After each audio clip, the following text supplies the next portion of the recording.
We think sometimes that procrastination has to do with being lazy or, not determined in life or whatever. And brain science proves that it's all brain function, that the moment, if you're stressed, like, I got to get this thing done, and then you choose, I'm not going to do it, your brain registers that as a reward. It's like, ding, ding, ding, ding. Okay, it's a relief. We don't have to worry about that now. Relief. Now, someday you will, but your brain isn't concerned about that in the moment. In the moment, it's like, oh, thank God. So then the next time you're stressed that you got to get something done, your brain wants to feel that reward. And so it's going to really steer you towards procrastination. Now, eventually, there's this whole cycle of anxiety that happens because you're not getting stuff done. But in the moment, you're looking at it. In the moment, it actually shows up as a reward for your brain. That's so.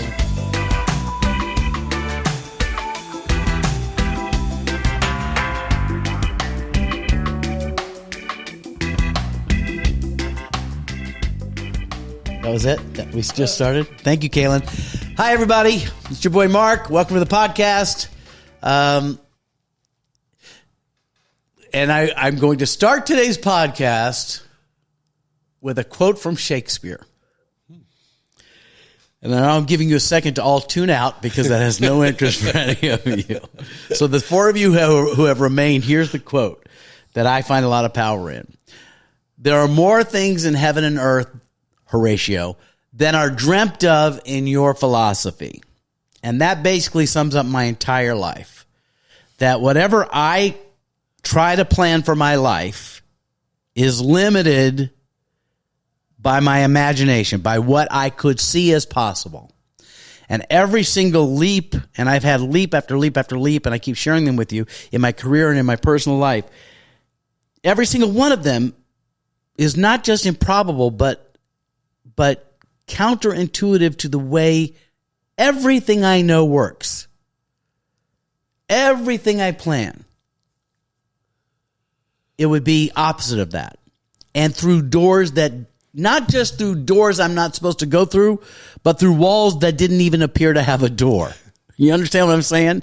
So what we're kind of talking about is a little airy-fairy, a little manifestation, a little life philosophy, but I'd like to start it by just telling a show business story, like an origin story of a dear friend of mine, and as best we can, we're going to find some takeaway from this. But I'll start by telling you that I'm thrilled to have as my guest today on this podcast of mine, which, by the way, is something I declared to him. It took me years to make happen, but he was a lot of the impetus for me putting this down as something I wanted to do, is my dear friend, like dearest friend. Certainly in the top 3 of dearest friends and people in my life.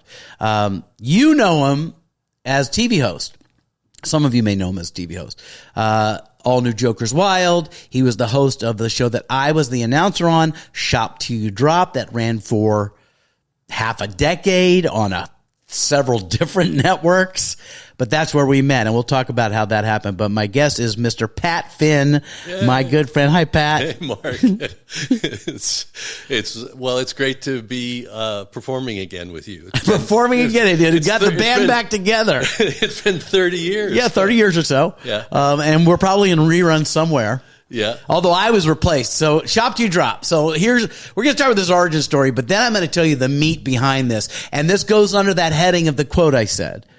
That what you think is like where you hold people and who you think they are to you in whatever, context you met them isn't it. That's not the thing. There's another thing. And they show up all over the time. How many of them have I missed, I wonder, by not paying attention? Right. And a lot of this conversation, all of this conversation, so much of my growth, so much of the things that I say on Temptation Island, so much of who I've become as an adult father, husband, all of that is from conversations I've had with Pat Finn. Well, and things we've done together. I mean, we did the Forum stuff together. Yeah. We did LifeSpring stuff together. We've done a bunch of stuff. Yeah. But none of which I would have done. None of it, unless you said do it.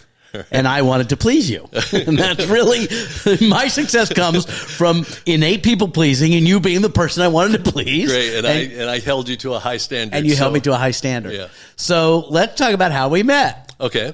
So I auditioned to host a game show. Right. Shop Till You Drop, which was a pilot, not even a show yet. And I didn't do well in the audition. So they didn't hire me. They hired another guy. They said I looked too young. This is the 1 week I was too young for a job. So they hired some other guy to host it. They hired a prize model to be the prize model. And then they were going to hire an announcer to announce the prizes. And then we shot the pilot. They shot the pilot. But they called me the night before to say, look, this is awkward. You didn't get the job, but we need a warm-up guy. Would that be weird? And this was early. I think I had a kid. No. Well, no, because he had just been born right before we went to the ACE Awards. Right. Exactly, yeah. So I may have been pregnant. I don't even know where we were in life, but I still needed money. And so I was like, I'll do warm-up. I mean, money's money. I'll show up. And then when I got to the set to do warm-up, they said, look, this is awkward, but the person we're hiring to be the announcer who announces the prizes and all that stuff in the old school game show world can't be here. So would you put down a scratch track? Like if I brought my ego on any of this, none of this happens. But I was young, which helps. Right. And money was important, which helps. And so ego didn't show up today, thank God. And I'm like, they said, can you lay down a scratch track? They even said, can you lay down a scratch track for the announce? But then we're going to hire a real announcer later to replace your voice with the real voice. Right. And I took no offense. So I laid down a scratch track for this pilot. And I watched the guy who got the job that I didn't get do his job. And sat there and thought, I could have done so much better than this. I don't have a recollection of having that feeling, but I'm sure it was there. I mean, how could you not? Yeah. At the time, I think I was just, in survival mode and whatever.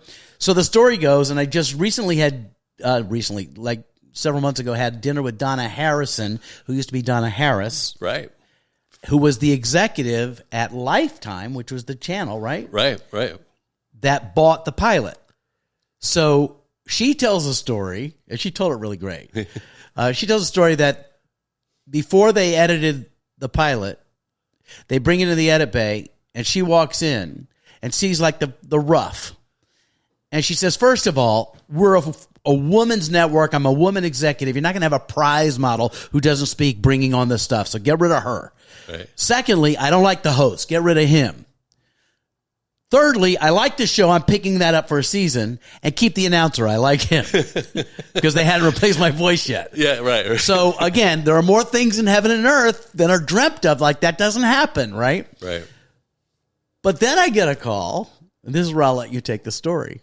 We get the same call essentially. Because now they fired the host, they fired the model, they've now they've tentatively had an approval on me as the announcer, but they call me and they say, look, we would love to hire you as the announcer for Shop Till You Drop. It's going to series at Lifetime. We have a guy that we like to be the host, but chemistry matters. So we set up a lunch. Does this sound familiar to you? Yeah, no, I got the same phone call, okay. Except my version of the phone call was we've got to hire the guy that we've hired as announcer, and chemistry matters. So we want to invite you to a lunch to see how you guys connect. That's right. So they put it both on us as like, look, if you guys get along, then you both get the job. And if you don't get along, we got to look elsewhere. Yeah. So they told you the same thing they told me essentially. Yeah. So there used to be a restaurant near Hollywood Center Studios, which is where their offices were called the Canteen, I think it was called. Yeah. Is that where it was? Yeah. I don't remember much, but I remember this vividly. So the producer who's going to run the show sets a lunch, and it's him, Stephen Brown. Right. What? Yeah, great guy. Great guy who still runs 20th Television, and it's a big deal in our business. Yeah. Hi, Stephen. Love you, Stephen. Like, subscribe, and follow, Stephen. Anyway, so we go to lunch. I've never met Pat. He's never met me.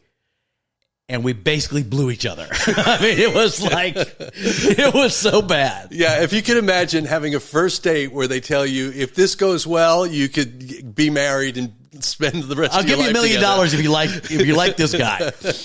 So we're like, he'd tell some cute story that I'd be roaring, laughing. like, this is a great sandwich. Oh, I love this sandwich too.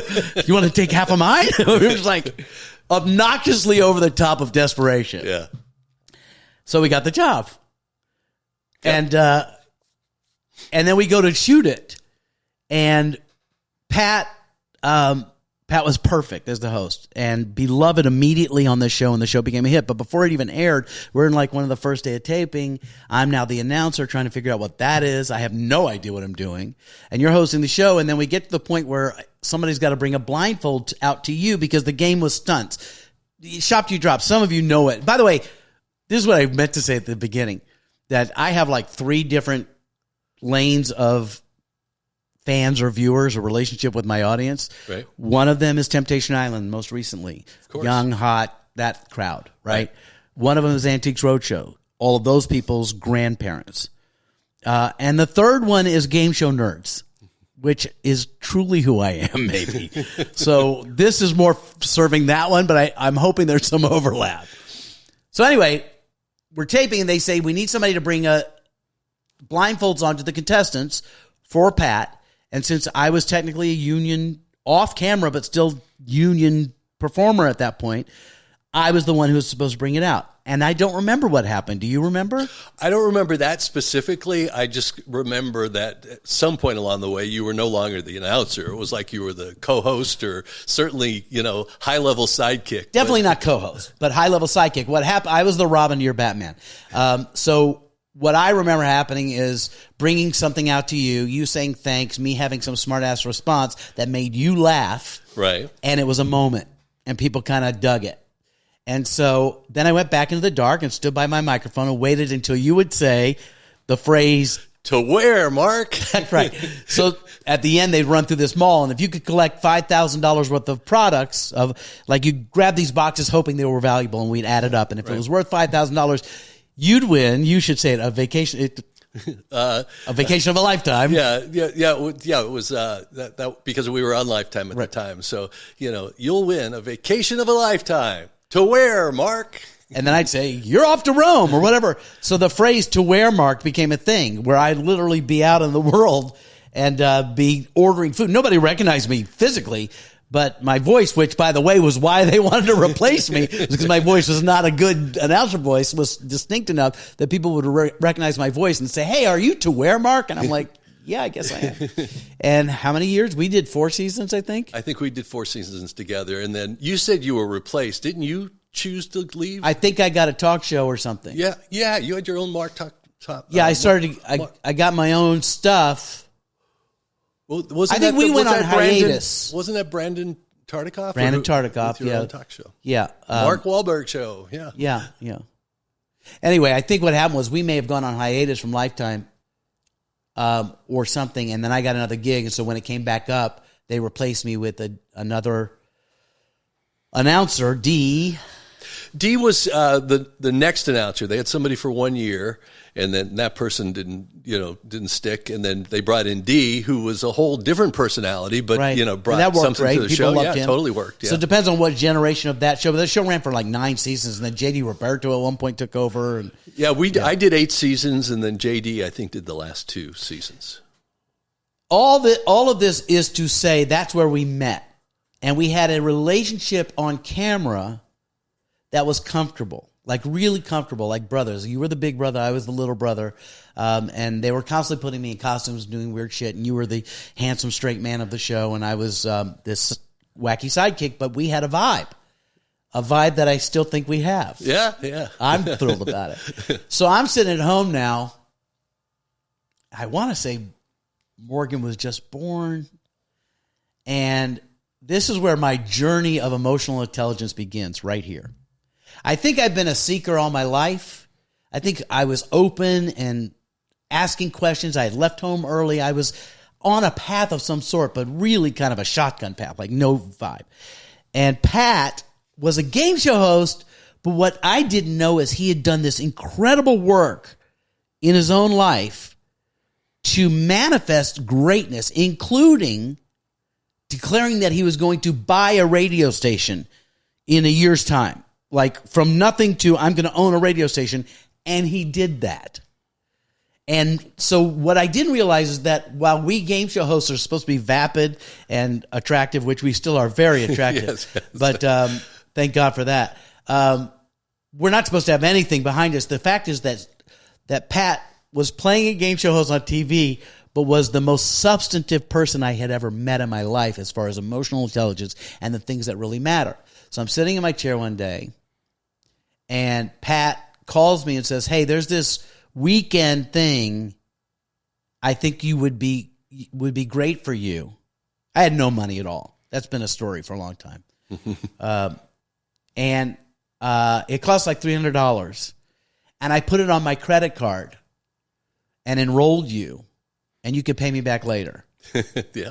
And I said, okay, and hung up the phone, having no idea what I committed to. And I don't want to get too much into what curriculum and stuff it was, but I guess I should just say it. This particular one was landmark education, which some of you will push back on or embrace, because there's people say it's a cult, people say it's a this.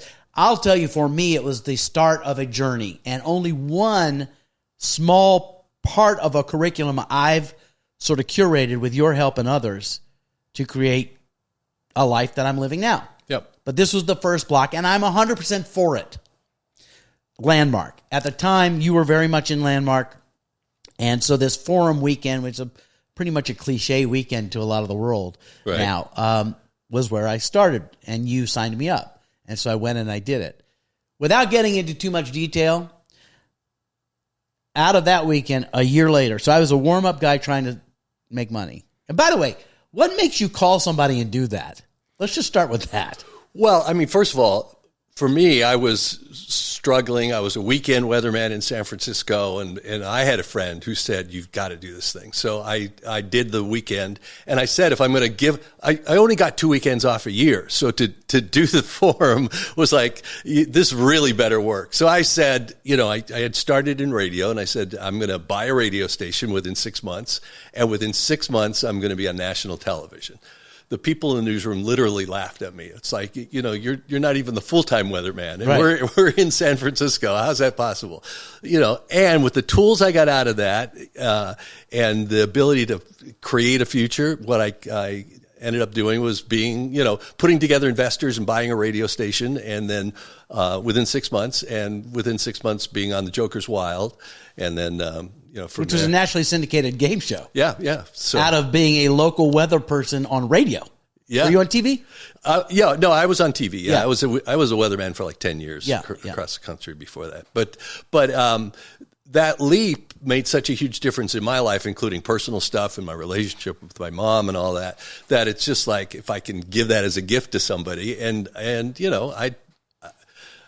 I'll just say it. It's like, I love you, Mark. I mean, whatever we created in the beginning, it was just like, okay, here's somebody I totally appreciate. I can be myself with, who is way more talented than me with being on television and doing all that stuff. So it's like, I wanted to give you the gift of seeing what was possible.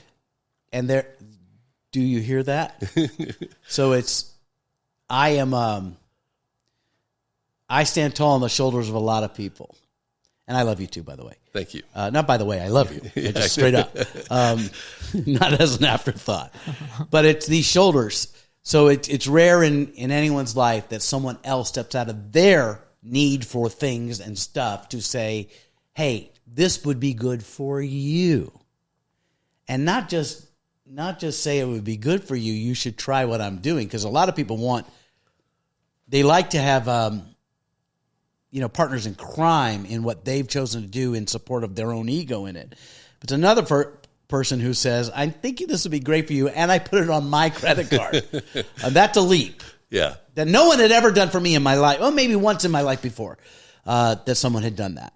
And it changed my life. It was my ticket to California. Wow. My boss I had when I sold shoes at a sporting goods store, when I told him I had this opportunity, he didn't even listen. He picked up the phone and dialed Delta and bought a ticket. And he said, I'm buying your ticket. Wow. Anyway, this was the next time. What now happens is I do that weekend. I declare some shit. And out of that weekend, after talking to you and stuff, decided to make the bold move of going to the big TV convention that was happening in Miami, where all TV shows got sold at the time, all the syndicated shows. It was a big deal. And I didn't have a lot of money. I had enough money to get there. I could stay at my grandmother's house. But the ticket to get onto the floor was $400, and you had to be an executive to get the ticket. And Pat was coaching me saying, yeah, okay, those, you say those are problems, but I don't see them as problems.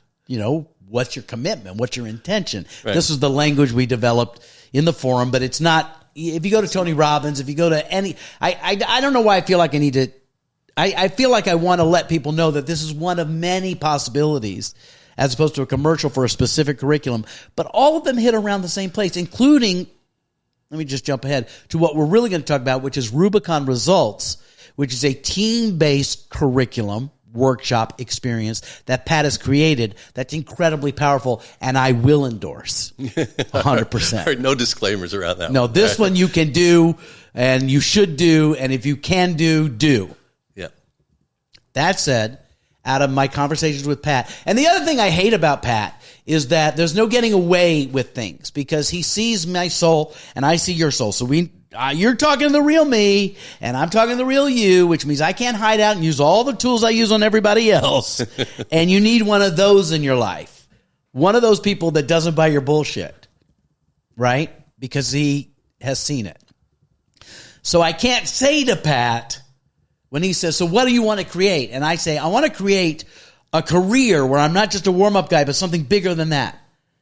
And then once you say it, then Pat says, okay, so go do that. Yeah. And now you can't unsay. You can't say, well, yeah, but, because he's not going to go, yeah, I feel you. He's going to not feel you. You don't feel me there. Right. So you encouraged me to just go to Miami and figure it out with no plan. What the fuck? So I literally charged the only credit card I had to buy a ticket and rent a car, and I stayed at my grandma's house. That's where I'm at, right? And then I go to the convention center with no plan or money. If someone said you could buy a ticket, I didn't have the money to buy a ticket. But there was one person, or maybe two people, who said, if I see you there, I can get you in under my badge. So I walk into the convention center, angry at you, really angry that I spent $700 that I don't have to come to this thing that I can't get in. And as soon as I got out of the car and walked into the convention center, everybody's wearing suits. I have a blazer and khakis. I already feel like a page. You know what I mean? Like an usher. I don't feel like I belong there at all. And I'm so angry at you. I don't even know if I had a cell phone, I would have tried to call. You're just grinning at me right now. Long story short, I go down the escalator to where registration is. As I'm going down and there's thousands of people. As I go down the escalator, coming up the escalator is the one guy I know who says, oh, Mark, hey, I got a pass for you. Beautiful. I'll cut to the end of this to say that was in January of the year, right after the weekend I did, and Pat and I were in the thick of it. By the way, we call that a synchrodestiny. It's a Deepak Chopra term. But when you commit to something, like you have the vision of it, and then you actually mentally commit, you set the intention, when there's these moments that seem like seeming coincidences, that he just happened to be coming up the elevator at the exact same time, that's a sign that the universe is on your side, is there to support you, that there's something going on beyond what we can fully understand. That's my opinion, anyway. It's not just opinion; it's proven. The other thing is that in my naivete, I believe everything he says. So then I try it, and it all worked. All of it works, like all the time for me, like all the time. Up to things I can't even tell you about until maybe 2 weeks from now that have manifested in my life right now out of a vacuum, using all the principles I learned from Pat. Yeah. Congratulations, by the way. Thank you. Can't tell you. That's good. They're really good. Thank you. Sure. So, long story short, I get in, I walk the floor, and I'm shaking hands. I'm doing everything. I don't know what I'm doing, but I'm just there. And that was the intention. I'm going to go there, and my intention was not what on my plan. Plan and intention, different things. I've learned that from you. Plan limits you. Intention is a way of being that allows synchrodestinies to start showing up. Does that sound about right? Really well said, yeah. Thank you. Cut to 1 year from that point, I was on Shop to Drop with you. I got another show that I hosted. I got a couple other things. I calculated from that January to the next January, I was on camera on more than 100 episodes of television somehow. And when I showed up to that same convention the next year, 12 months later, instead of going down the escalator, I get chills talking about this. You know the story. Looking for a badge. Everyone attending this convention walked through the same doors of the Las Vegas Convention Center under a 30-foot banner of my head because I now had a syndicated talk show that was being sold. Right. Every bus in Vegas had my face on the back of it. I was everywhere. So it's a not so humble brag, by the way. That's just a straight up brag. But that's the power of intention that was unleashed by this guy for me. And it has proven over and over again. As a matter of fact, the only time that it doesn't happen is when I forget to be in intention as opposed to plan. I love that. I love that entire story. So well, it's true. There's no stretch. You said a humble brag. There was a show on before your time because I'm older than you. But this is the only person older than me. Hi, Caitlin. There was a show called The Real McCoys, and Walter Brennan was on the show, and he said something. I was a little kid now. I was probably like 7 years old, but it stuck with me. And he used to say, "No brag, just fact." And that, what you just said is the fact. It's not bragging. I think Kid Rock said that in one of his songs too, didn't he? I don't know why I look at Caitlin like he's going to tell me what Kid Rock. Yeah, I do not listen to Kid Rock. I'm not a fan either, but I think he says it's not bragging if it's true. Yeah. We shot a commercial with Pam Anderson one time out at their beach house when they were together, and it was so wild because he was out surfing. He came in, and I mean, she went from being this bubbly, vivacious, flirtatious person. He walks in the house, and she's just like this. So wow. You could have predicted something at that point. Yeah, boy, they could have used you as a coach. That wasn't what I was there for, but yeah, for sure. I guess that's where I want to turn this conversation. Is that so? We all need the person we can be seen by without judgment so that we can rewire the patchwork, which is who you've been to me. So, and occasionally on that for you. No, many times. I mean, there's not only what we've been there for each other, I remember when I got married, my son was the best man, and he was a little young and shy to speak up. You stepped right in there and made the most beautiful toast ever. So it's or along the way when we've kind of gone through peaks and valleys financially, we've loaned each other money back and forth a lot. But besides the physical getting each other's back. You talk about synchrodestiny is even more of this. I was going to say, when I'm in trouble, I call Pat. The truth is, when I'm in trouble, I rarely call Pat because I'm in my own ego and isolation. And then out of nowhere, out of 6 months or even a year of not speaking, Pat will pick up the phone and just say, "Hey, I was thinking about you. I'll give you a call." And I'm like, "You got to fucking be kidding me." I mean, just this week, the same thing. So Pat has engaged me in conversation for years about the difference between the story of who you are, like what you hold as true, to what actually may be true and possible. Possible is probably a better word. Yeah. And I guess what I want to ask you, Pat, is why did you become this guy? And no one knows this. Those of us who know you know this, but those of you who've seen him on TV would never know this, that your actual life purpose is this.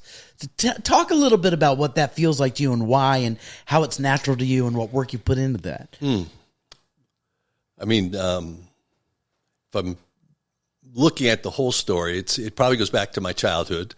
When I was a kid, mother was an alcoholic. My dad worked out of town a lot. And so and I was the oldest of 5 boys. So you learn to take care of people and makes things okay. It's going to be fine. They're arguing right now, but trust me, in the morning, everything's going to be cool. So I think that's what started a certain pattern in my life, and, got a chance to be that way in high school and create some really fun stuff with friends and things like that. And then, once I did the forum, I was like, oh, now I get it. Now there's actually a pattern to this. There's a way. Science. There's a science. You're dealing with the neural patterns in your brain and why you continue doing the same thing versus getting aware, like stopping for a moment and getting, wait a minute. I used to say that's who I am. And then I'd realize, no, that's who I was based on those past things that happened. Who am I really committed to being? And then what are the actions consistent with that? And the moment I got that out of the forum and then doing the other stuff I did, I go to this spiritual center called Agape, and, the pastor Michael Beckwith was in The Secret. But you all know who Michael Beckwith is. You've seen him on The Secret. You've seen him. Right. And if you don't know, you could Google him. But he's only one of the spiritual teachers in the circle that I've been introduced to because of you. Right. But that's been your path. Are all these teachers? Sure. I learned so much from Warner Earhart, from Michael Beckwith, and so I've been blessed with having some really cool people in my life. So, so I took away from that, and what I discovered is I am happiest when I see somebody else see what's stopping them in life and then move beyond that. Like that to me is like a magical moment. Like somebody who goes, but that's the way I am. And it's just like, but here's what's possible. Here's the actions to take. And so. Which goes back to a phrase I say often, I've said here, is that the best version of myself is when I'm in service of others. But usually when you hear that in layman's terms, you think of, so do charity work. But being of service to others is a much deeper thing than that. I would love for you to share to both of my listeners, what are the common things that stop the people that come to Rubicon, mm-hmm. And what are the simple tools that get you from stagnant, stopped, I can't, this is my life, this is what drives it, to what I think I want? How do we break through that? What's step one? Well, step one is recognizing the limiting belief. So there are thoughts. Limiting belief. Yeah. Ideas that pop into your head or thoughts that pop into your head that tell you why you can't do it. Our brain is designed to predict and protect. So it will always try to protect you to not take risks in life, which by virtue of moving from here to there, there's a risk component to it. So your brain will feed you these thoughts to justify keeping things the way they are. Survival stuff. Yeah. So it'll be like, I'm not good enough. Or who am I to do something like that? You're not supposed to share my stuff. Go ahead. There's people who get stopped because they feel like they have to do it right and perfect. It's mostly a fear-based thing. I saw this study one time where they wired people with fMRIs and they, galvanic skin response and heart rate and all this stuff, and exposed them to different fears to discover what's the biggest fear for us as human beings. And it wasn't fear of dying. It wasn't fear of public speaking or flying or snakes or spiders. Number one fear for us as human beings is the fear of being rejected. And it's what stops people cold in their tracks. It's why people, aren't succeeding in business, because it might mean reaching out, might mean taking a risk and looking foolish or whatever. So once you can get people present to what the actual fear is, the first step to transforming anything is getting present to what's so. They say that in Alcoholics Anonymous. First step of getting sober is admitting you have a problem. This is not a problem, but being present to the thing that's in the way. Right. And sometimes it's worth going back and discovering the origin of that, but it's not that important. It's more be aware of it. And now when that idea does pop into your head, you're going to operate out of that limiting belief, or you're going to operate out of a vision of a future you created for yourself. You said to me early in our conversations that everything we do is a choice, and it's either a disempowering choice or an empowering choice. Right. Yeah. Every moment is a choice. There's a quote from, I think, Dumbledore from Harry Potter, who said, much better than Shakespeare. Go with that. It's our choices, Harry, that determine who we really are, not our abilities. So it's the moment by moment choices. Do you take an action consistent with what feels good right now in this moment, or do you take an action consistent with a better, higher self life that you're creating? And when you can start to distinguish that and choose the higher self, that's where people produce some real miracles, like you have your whole life. Well, when you keep it really basic, it gets simpler.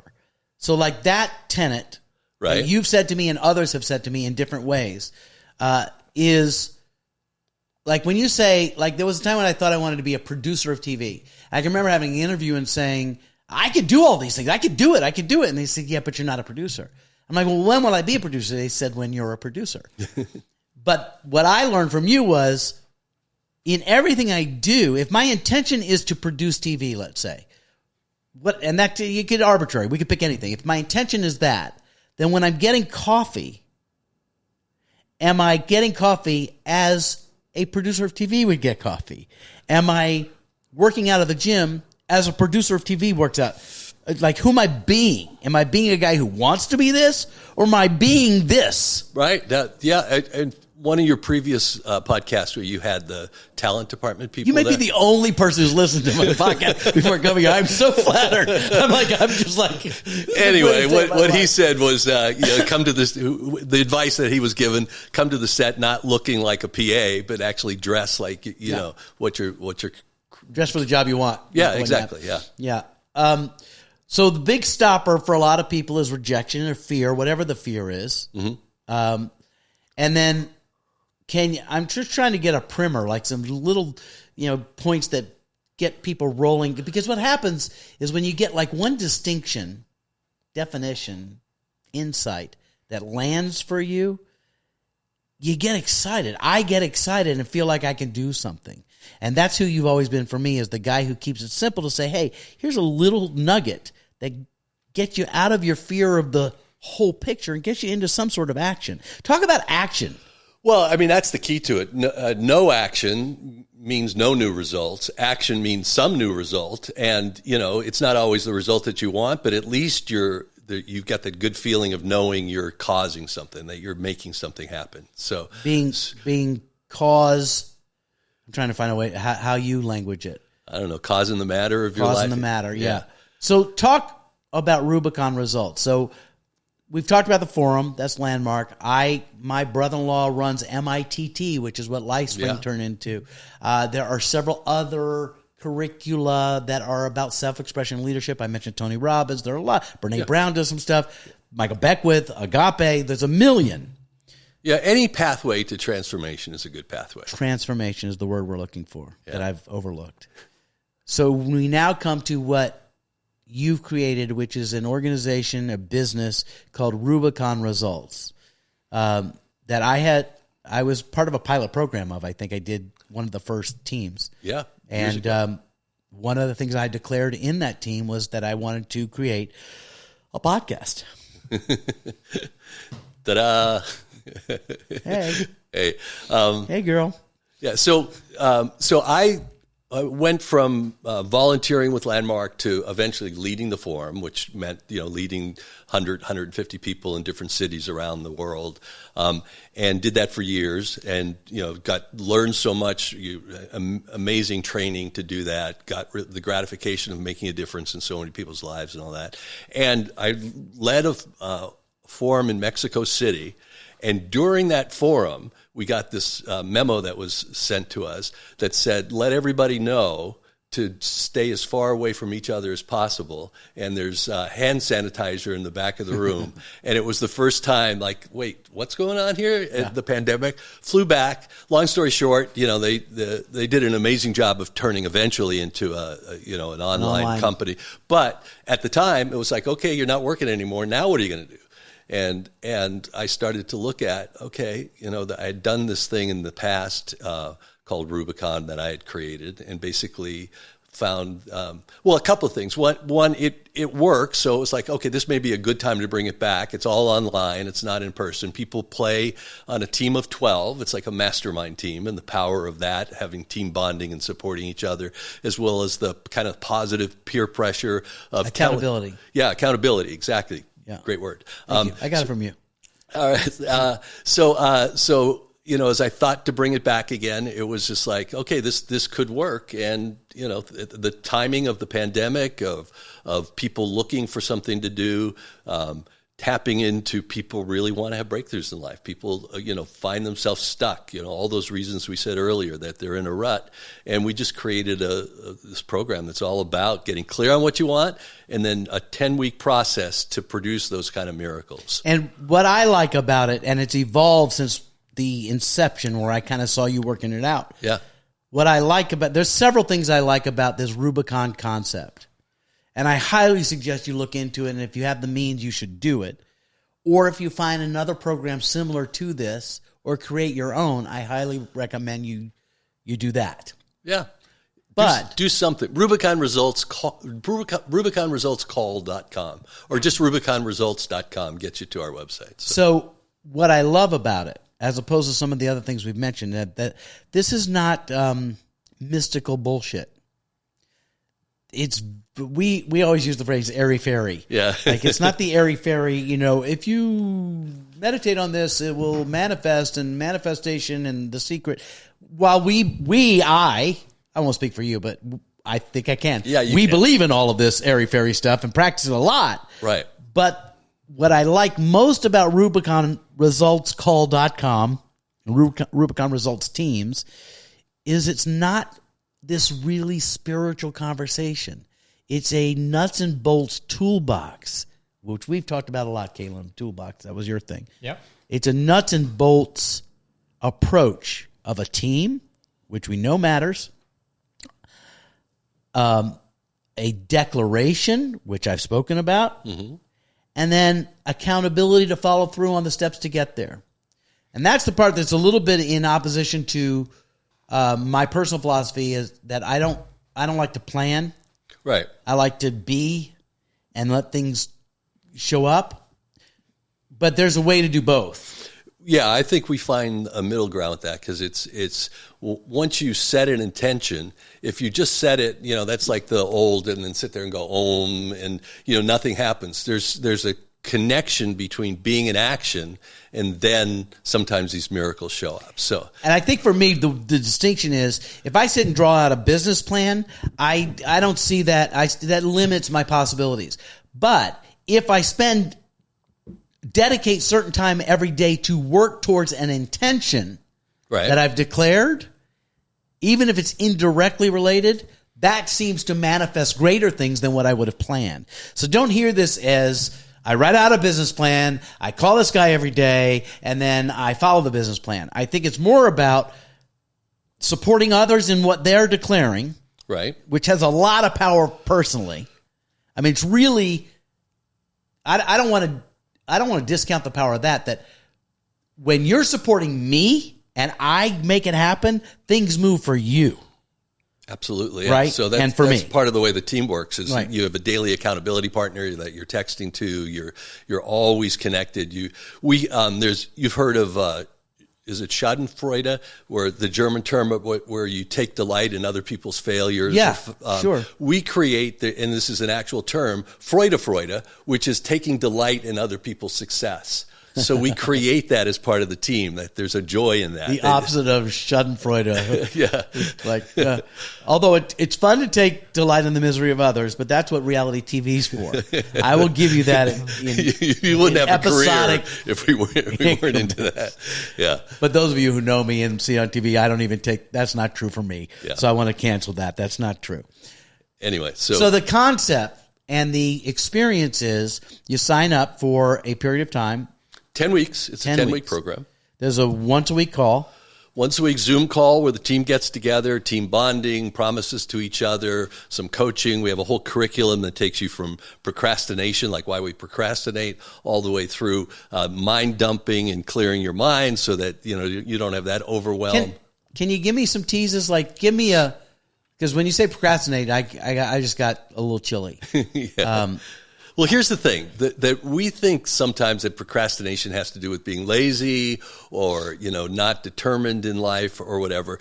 And brain science proves that it's all brain function, that the moment, if you're stressed, like, I got to get this thing done, and then you choose, I'm not going to do it, your brain registers that as a reward. It's like, ding, ding, ding, ding. Okay, it's a relief. We don't have to worry about that now. Relief. Now, someday you will, but your brain isn't concerned about that in the moment. In the moment, it's like, oh, thank God. So then the next time you're stressed that you got to get something done, your brain wants to feel that reward. And so it's going to really steer you towards procrastination. Now, eventually, there's this whole cycle of anxiety that happens because you're not getting stuff done. But in the moment, you're looking at it. In the moment, it actually shows up as a reward for your brain. That's so interesting. Yeah. So then there are steps to get out of that. Mel Robbins has a great thing where she does 5, 4, 3, 2, 1, go. And it's basically a way of rewiring your brain. That 5 seconds, she says, can make the biggest difference to your life, because the thinking about something, the procrastination, is in the limbic part of your brain, like limbic, yeah. It's just debating things internally, versus the front of your brain, your prefrontal cortex, is where you take action, set goals and take action. 5, 4, 3, 2, 1, go. If you say that every time you're resisting something and you just do it, all of a sudden you've created this like super highway to take things out of the limbic part of your brain into the prefrontal cortex, and you get in action. So what we say in the program is, never say it if you're not going to do it. But whether it has to do with getting out of bed in the morning, 5, 4, 3, 2, 1, go, just you take the step. You're starting an exercise program, 5, 4, 3, 2, 1, go, you put your sneakers on and you head outside. Like if you start to create that, and it is a practice, but over time, like a month or 6 weeks, all of a sudden it becomes like this magic phrase that anything that you notice you're resisting, getting off the couch and going to bed at night, doing, starting that program. And our brains are so good at this to give you all the reasons why procrastination or not doing stuff makes sense. Right. Oh, absolutely. Well, the brain wants to keep you there, so it'll justify it. Kaylin was my 5, 4, 3, 2, 1 here. Yeah. And it went like this. This is why I love you so much, Kaylin. I'm telling you. I don't want to make you... I don't fucking care if you're uncomfortable. It's okay. I know what you're going to say. I really instantly connected with him, and this is it. So I declared several years ago to you, I want to do a podcast. Right. And then you called me gently on the mat several times and then kind of let me off the hook more than you normally do. And I had all kinds of reasons why. And one of them was pretty legit. Contractually, I wasn't allowed. Right. I even went as far as buying graphics and getting... like literally starting to move towards a goal. Well, we had that lunch, that place on Ventura Boulevard, where that was what you were debating. Like, I want to do this. I don't know if contractually I can do this. Right. But then that brain part that sues you because you procrastinated, when I heard that I may not be able to contractually, I didn't even look further. I didn't even ask. I'm like, okay, well, I don't have to do that now. When I came here and said I wanted to do this podcast, but there's all these reasons why I can't, blah, blah, blah, blah, blah.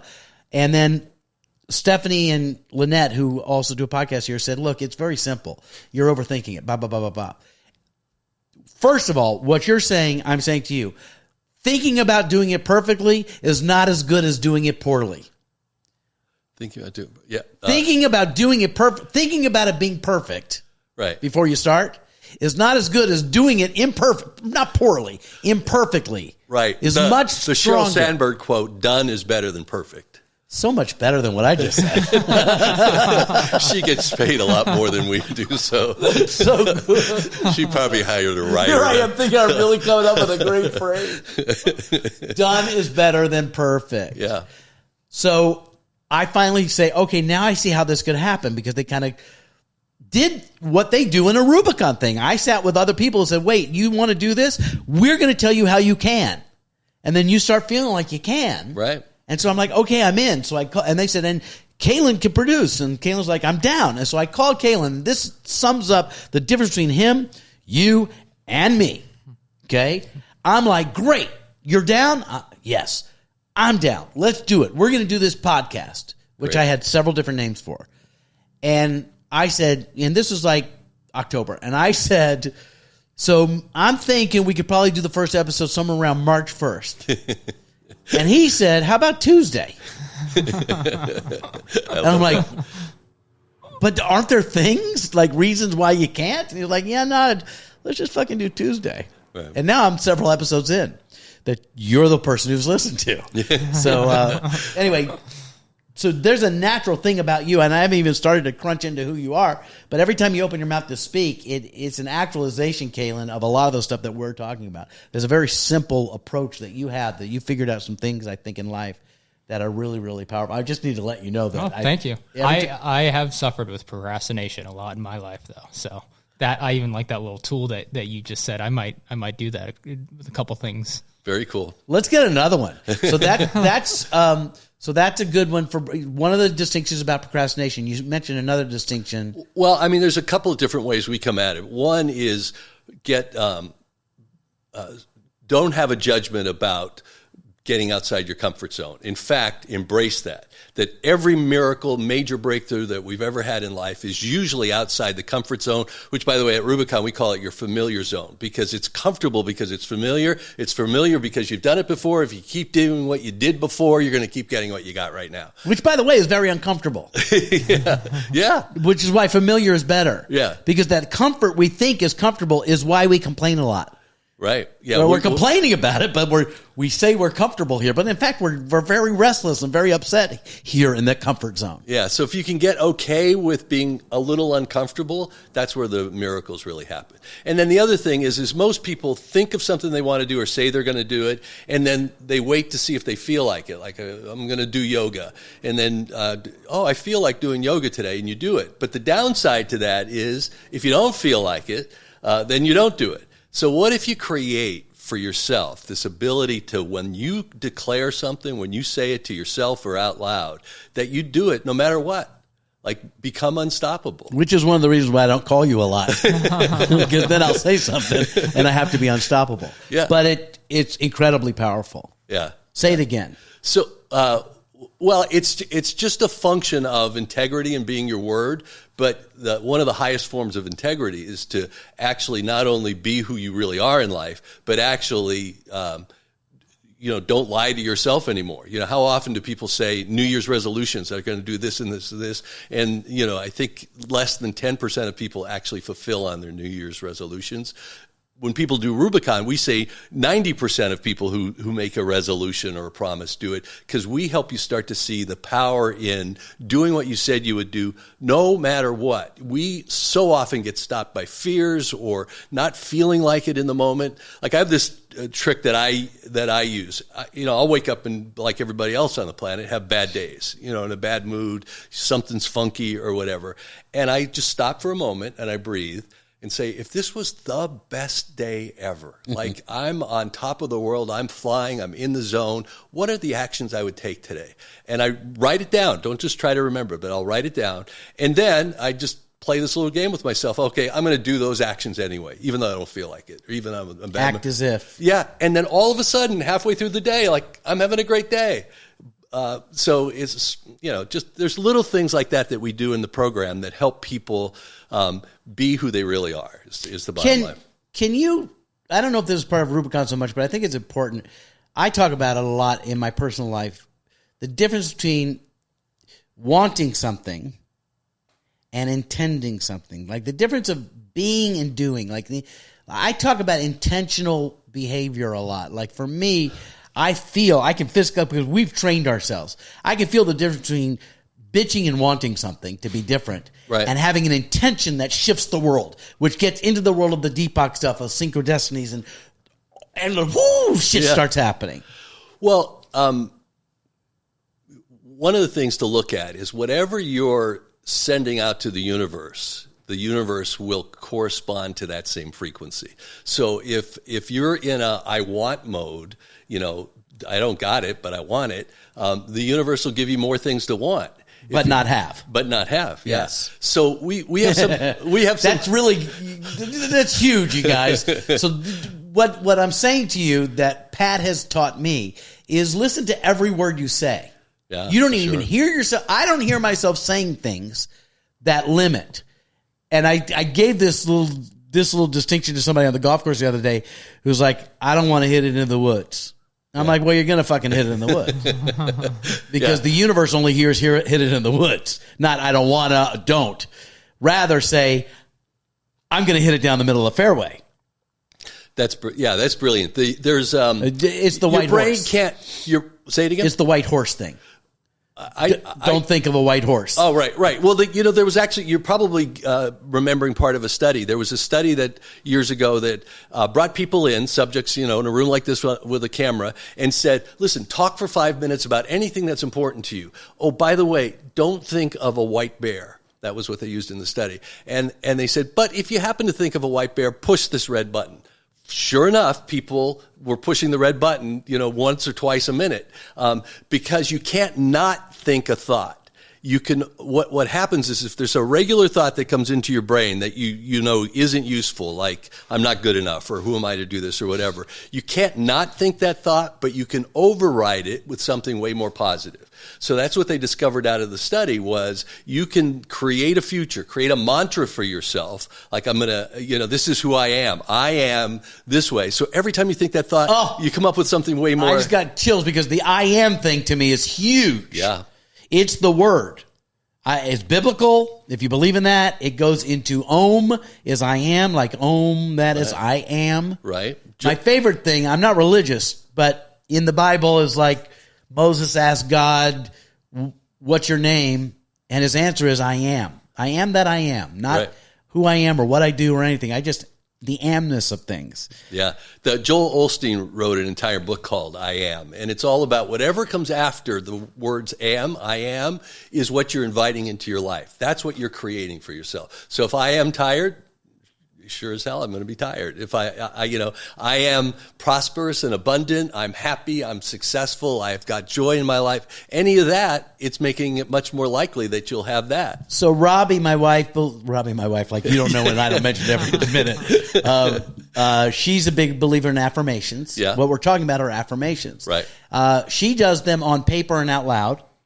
I tend to do them more internally as a thought mantra. Great.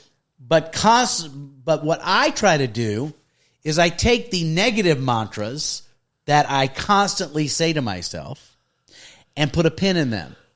So what I earlier said, you need to notice the language you say, because I don't think most of us even realize what we're saying against ourselves. I want, I wish, I never can, all these things. I try. I'm broke is one that I had for years. I'm broke.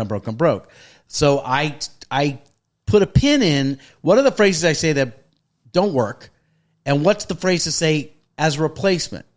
Perfect. So I'm broke was one that came up quite a bit a few years ago, and recently again, because cycles. And the phrase I say every time my thought would go to that white bear, which is like we joke about the Roman Empire thing that everybody's saying, how often do you think of the Roman Empire? Yeah. Though I'm broke as my Roman Empire would be every minute or at 2 minutes. Oh shit, how can I pay for this? It shows up in several different ways. Right. I changed the phrase to I have plenty of money for everything I want. Great. Not things I need, even beyond that. So that when things would show up that would be paradoxical, like something would show up and I'd look at my account and the number didn't match what the amount was, rather than saying I can't afford this, I would then stop myself and say, I guess I don't want that today. Because if what I say is true, I have plenty of money for everything I want, it's just something I don't want. And the shift sounds stupid, but holy shit, money just started flowing. Wow. Work and stuff. So a lot of power in that. A lot of power in what I've learned from you about, back to what we're saying, that everything's a choice. It's either empowering or it's disempowering. Things happen, but how you language them, how you relate to them, and what you choose to do with that is your choice and your power in it. Yeah, totally. Let's see. What's another nugget before I know you got calls to make today. Yeah, I as part of the being in Rubicon, you're on a team, and then you get a private coaching call during the week in between the team calls, the Zoom calls, and we've got 4 teams going now. We've got, I was just on a team call this morning, and just such an amazing group of people. There's somebody in Poland who's originally from America, so speaks English. Somebody in Valencia, Spain. 2 people in London, and then people across the United States for 12 people. And there was a moment today when they were talking about what it is that they wanted to create and breakthroughs that they wanted to have in life, that there was just like this sense of, wow, this is who I get to hang out with. I get to People write books, they lose tons of weight, they start new businesses, these are things that have happened out of Rubicon Results. Absolutely. And I actually got to officiate a wedding last year. Somebody did Rubicon. She said, I want to, find the love of my life. And we created a whole program or I helped her realize what was incomplete from her past. What were the action steps to make that happen? She met John by the 10th week of it. They're dating, fall in love, and then they got married, and they asked me to officiate the wedding, which was just like, oh my God. How great is that? It gets even better. So I'm not saying any name. I didn't say her name here, so I'm not saying anything out of turn. Whole life, she was clear she didn't want to have kids. John did. And they're married and love each other. And she, as part of a Rubicon team, I worked with her around, are you sure? Like, what's in the past that's having you say that? And that's fine if that's what you're really choosing. If it comes to that's an authentic thing, yeah, okay. Then great. There's nothing wrong with not wanting kids. But maybe there was something in your past that had you make that decision, and now you're just habitually overthinking it over and over again when it's not really true for you where you're at. So let's do the work to get to that. We did, and she in an entire team. I get moved by this, but on a team Zoom call, she says, I've thought about it. I've talked to even better yet. It was John. So she decides that she is going to have kids. She creates this sign and things and goes to a costume shop and gets one of the fake pregnancy thing. John comes home and it's it's something he's really always wanted but loved her more than that decision, and she says, I'm ready, let's have children.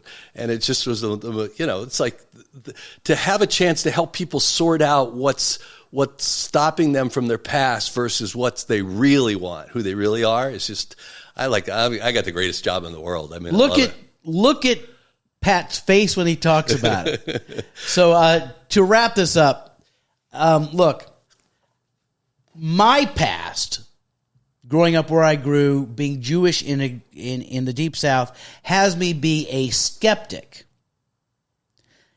and a resistor of any tenet or philosophy or program of things in the spiritual world or metaphysical world. Like, I'm constantly looking for the scam. I don't want to be in a cult. I don't want to be sold. I don't want to drink Kool-Aid. Rubicon Results is Kool-Aid you can drink. It's not Kool-Aid. There's no airy-fairy about it. What it is if you have the means to support yourself this way, there are things in all of our lives that we say we want to accomplish and we just never get there. And rather than getting there, we write a movie about to justify why we aren't there and why it's not for us. And the more we share that movie with others, the more we find people to agree. Right. We find agreement everywhere in your staying in that familiar zone, which is not comfortable. Okay? What Rubicon Results, and I've had it show up in other places. We did a team thing years ago with another guy, Serrano Kelly, who tried to do this. This is a much better version of that. You hosted a TV show about it. Yeah, that we helped him create. Yeah. But what I'm going to tell you is that I can tell you, if who I am is any indication that the reason I am who I am, this is one of the pillars of my building. Pat Finn is one cornerstone of who I am as a human, as a husband, as a father, as a TV personality, as a career person. All of these things come from the things I'm unafraid to talk about with Pat, take some coaching on, look at it through a different lens, and then apply. And what I found with Rubicon, as opposed to some of the other things we've mentioned here, is there's not a lot of magic here. There's lots of magic here, but not a lot of magical dust here. It's team. It's team, honesty, accountability, and action. And if you know anything about anything, and if you notice the world, how many people on TikTok are teaching you how to do fitness? You need a trainer. Nutrition, you need a nutritionist. Why don't we need coaching when we want success? And rather than paying through the nose to have a private coach that's going to life coach you, and everybody claims to be a life coach. What I'm telling you is that here's a program where you'll create team with like-minded individuals, some of them much different than you. And what'll happen is the places where you don't have knowledge or ability, others have no problem there. Right. So where I might have a problem with finance, for other people, that's not an issue at all. And then they share and support. And then the other value besides creating team, first of all, around creating team is to realize that we cannot do things alone. You can. It's not as easy or as effective. So team is important. And then I'm going to say specifically this team is because when you have a private coaching call with Pat Finn, mountains move for you. And they're not difficult to move, and you're in a safe place to do it. And it's not a pink cloud thing that goes away. It's knowledge you get, like the white bear thing, right? That once you know it, you can't unknow it. You can choose not to apply it, but you're never going to not unknow it. Yeah, we say you don't just learn it, you live it. That's what we're all about. So that's my commercial for you, Pat. You've now paid me back for every favor I've done for you in life. Well, I don't know about that. The list is pretty long. Let me just wrap this up by saying I love you. Thanks for coming on to the podcast. Thanks for being who you always are, which is literally a vessel of transformation for anyone who wants it. Well, let's be clear. People still have to do the work. So I just get to help steer them in the right direction. It's like being a game show host for life. You're running things in the right direction. Right. You're bringing up the rules because there's certain rules. 30 seconds to accomplish your goals. Ready, go. Yeah, exactly. The one thing I wanted to mention is this, we just touched on the surface here, and you're so brilliant about what we talked about, is we start things off with a free discovery call. It's just basically 45 minutes to talk about the person so they can see really what's possible for them. And then they either choose to do Rubicon or not. By the way, you'll never find less pressure than that free call. Like every time I hear, hey, it's a free thing, and then you sign up, just give me all your information and your credit card because it's free and you can cancel it in 3 months. Yeah. That's not this. And I will tell you that free call you have with Pat to decide if this is right for you will move shit around for you and then never do the program, and you can create greatness out of just the one call. I swear to God that's true.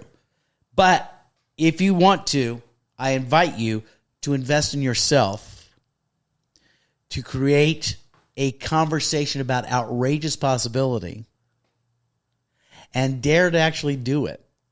And realize that if you haven't been able to do it, that's okay too. Others can help you. Others will help you carry the load. Believe me when I tell you, in a team situation, you're so grateful to help other people so you don't have to do your own shit a little bit. So anyway, check it out. It's RubiconResultsCall.com. Yeah, that gets you right on my calendar. You pick a time and it literally goes right to his Calendarly or whatever that thing is. Calendly, that's a weird word. And I'm sorry we ran out of time because I was going to tell you all the reasons why I'd be a better sidekick than Mark DiCarlo. But I think you've proven it. First of all, you haven't said anything racist or sexist at all, or misogynist. So that's a plus over DiCarlo. Okay. I mean, there are probably other pluses, but I understand. You've made your case. I love you. RubiconResultsCall.com. Check that out. Thanks for listening to the podcast. Look, some of these episodes are silly. Some of them are meaty. This is the conversation I'm in a lot. These are the people I surround myself with a lot. And let's talk about intention. My intention of this whole thing is that you get something out of that, moves something out of the way for you. So I'm sharing my resources with you because you're part of my team. You may not have. I mean, the like, subscribe, follow. What you don't realize to me is team and commitment. Yeah. So if you need me, reach out with a comment, and I'll do my best to be there for you because that's what team is. And in the meantime, take what works for you. What we used to say is everything that you hear here is like a vintage jacket you'd buy at a vintage store. You put it on. If it fits, buy it and wear it. And if it doesn't fit, take it off and try another jacket. Right. So this is a jacket for you to try. Does that sound right? Yeah, that's perfect. Yeah. Pat Finn, ladies and gentlemen, RubiconResultsCall.com, Bonfire Talks podcast on all your platforms, but you're already listening, so why do I say that? Why do you say To that? tell a friend, maybe. Yeah, go tell a friend. All right, goodbye. Have a good day. All right. Go create something great. All Goodbye. right. Love you, Mark. Love you too.